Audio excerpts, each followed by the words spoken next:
Arutwo makiria ma 300 a kĩrathi gĩa gatandatũ kinyagia gĩa kanana thukuru-inĩ cia mũthingi mwena wa Mwea nĩ mamũkĩrĩte taurũ cia kũiga ũtheru iria mekũhũthĩra rĩrĩa thukuru itanyĩtwo kũhingwo kwa ihinda rĩa mĩeri 2 kuma gwĩ gĩkundi kĩa Rotary Club.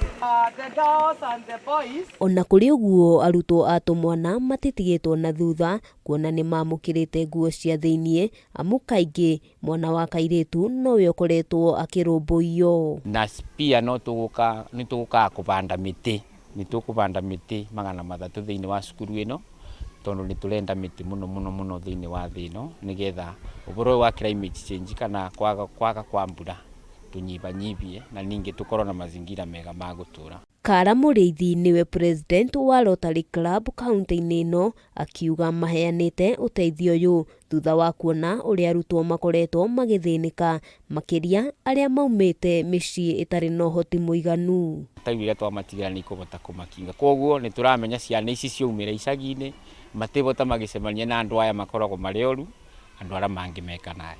Mũrutani mũnene wa thukuru wa Kĩnyaga augĩte kumana na gĩcigo gĩkĩ gũkorwo no kĩa mũnene, ciana nyingĩ ikoretwo igĩthĩnĩka kumana na kwaga taurũ icio, na rĩmwe arutani mahinyagĩrĩrio gũcoka mĩhuko yao nĩguo kũmagũrĩra ĩrĩ ta njĩra ĩmwe ya kũmaninĩra gĩconoko. Andũ matironete kũmateithĩrĩria during this holiday ya December ĩrĩa marathiĩ mĩeri 2 nĩ makena mũno. Wambui Kamande, ũmwe wa amemba a gĩkundi gĩkĩ, augĩte nĩ mambĩrĩirie gũthiĩ mathukuru gũthomithia arutwo ciĩgiĩ taurũ icio, rĩrĩ aikĩtie rĩtana kũrĩ aciari kũgĩa na ũigĩrĩrĩki na kwarĩria ciana ciao maũndũ megiĩ mogarũrũku mĩĩrĩ-inĩ yao. Tigai gũtĩkĩra advantage airĩtu aya atĩ nĩ ũndũ wa kũmagũrĩra tũthuiti, sanitary towels, tondũ aya nĩo twĩhokete nĩ ũndũ wa rũciũ.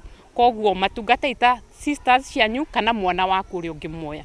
Koguo twamwĩhoya mũtige gũtinda mũkĩmahĩngĩca tondũ nĩ mũkũma confuse.